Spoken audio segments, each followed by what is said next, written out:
Get ready to have your head spun round 10 times till Tuesday when Serpentor, Destro, and the Dreadnoks double and triple cross each other at every single turn. We're going to talk about it right here in our review of G.I. Joe, A Real American Hero, number 306 by Image Comics and Skybound. See you in 3. Welcome back to Comical Opinions. This is our review of G.I. Joe, Real American Hero, number 306. This issue is written by Larry Hama with guest artist Paul Pelletier and Tony Cordos. Colors by Francesco Segala with flatter capabilities from Sabrina Del Rosso. Letters by Pat Rousseau. And the main cover art is done by Andy Kubert with colors by Brad Anderson. Before we dig in, let's recap what happened in the previous issue. So Dawn took a risk by going back to Springfield and seeking out her parents, who thought she was either long gone or possibly even dead, and she decided to stay with them. One of the blue cyborg ninjas that was sent to investigate a supposed Joe base was attacked, deactivated, and spirited away by the Joes, who were hiding under a secret bunker. And it was revealed that Destro is currently in talks with Zartan, but the Zartan he's talking to is an imposter.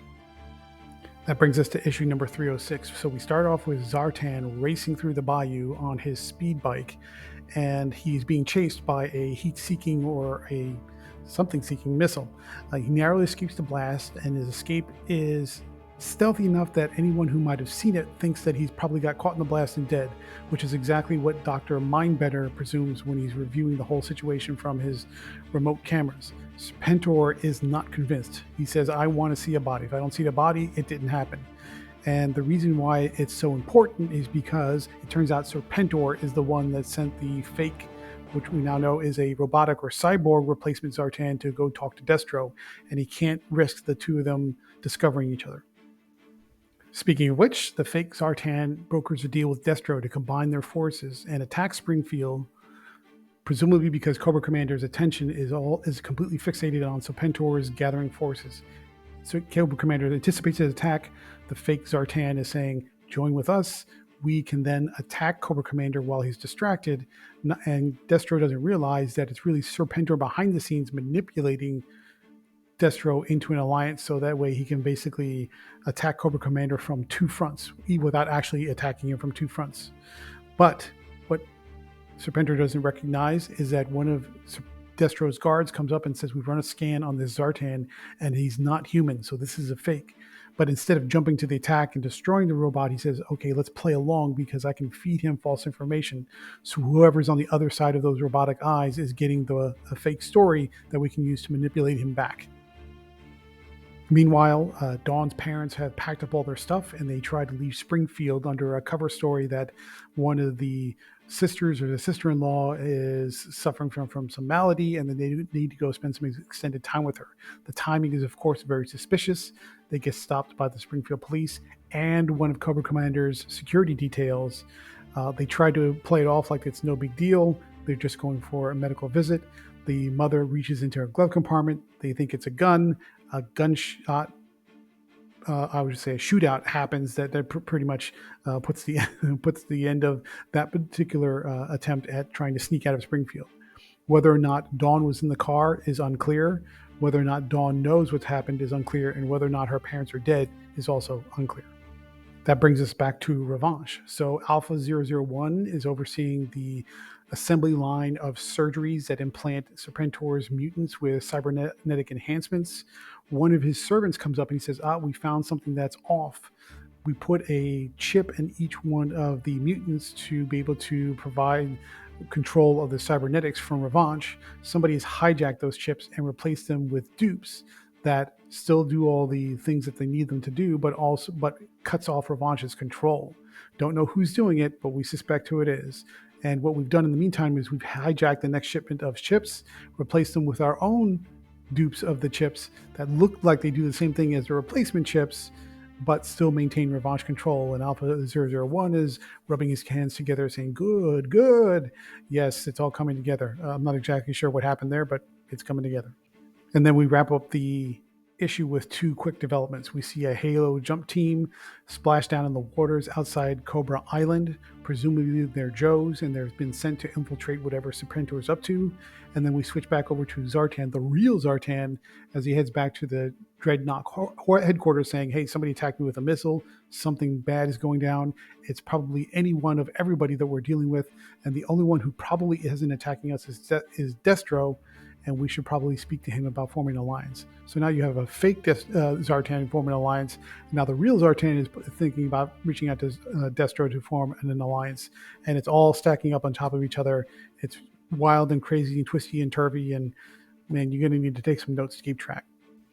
Okay, so let's talk about the technical aspects, starting with the character development. There is too many characters, or there are too many characters in this issue to keep track of, who's the most important and what's the biggest development out of this, because there are so many things that are going on.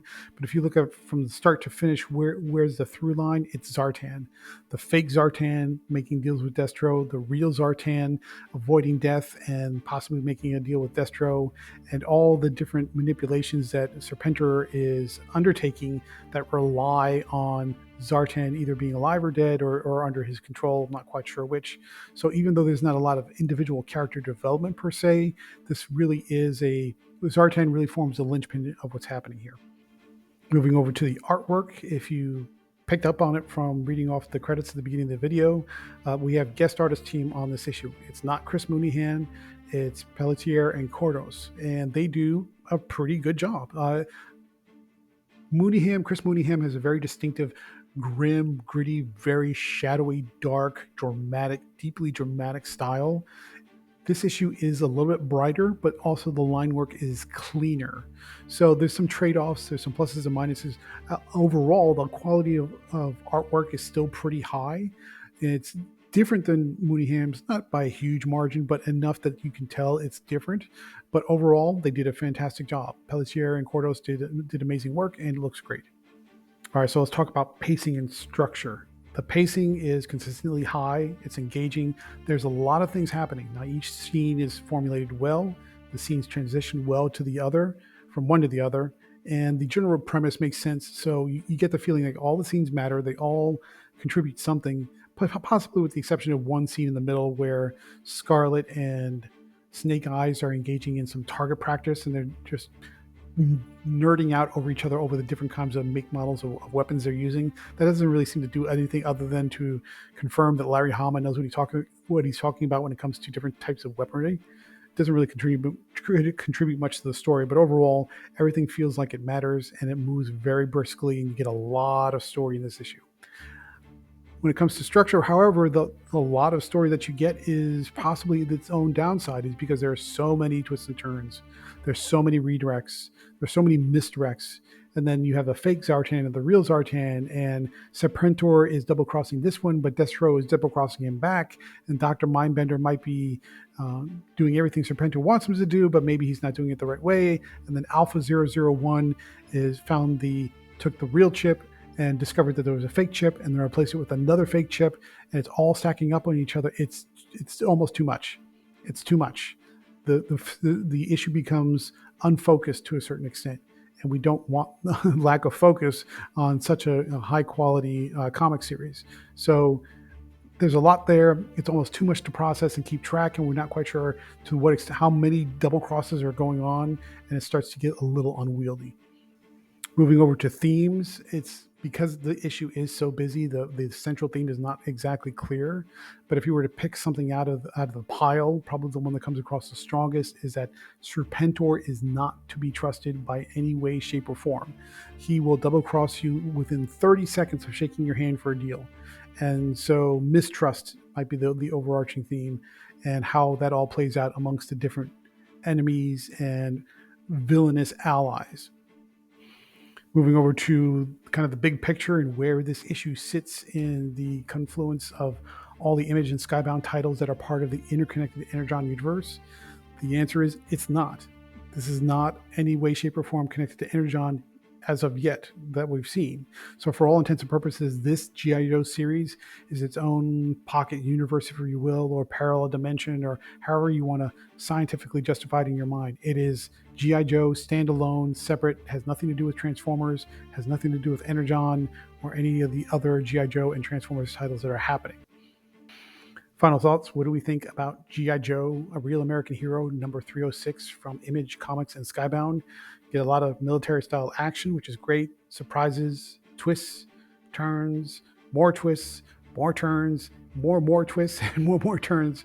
And the issue, at the very least, confirms that the last person on Earth you should trust with anything is Serpentor.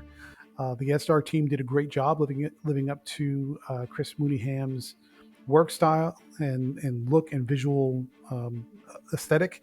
And Hama's script has enough plot developments to keep you chewing on them and thinking about them and ruminating on them for weeks, which is good if you want to stay invested in the story. But on the plus side, it's starting to become unwieldy and overwhelming, which could be a negative depending on how you like your stories. Therefore, we're going to give G.I. Joe Real American Hero number 306 from Image and Skybound an 8 out of 10. What do you think of the series? Do you prefer Larry Hama's standalone, separate G.I. Joe narrative, or do you like the interconnected miniseries and plot devices that are going on in the Energon universe, where the Joes and the Transformers are overlapping each other? Let me hear it in the comments section. I want to know what you think. Please like, share, comment, subscribe, and stay tuned through the outro for the next review.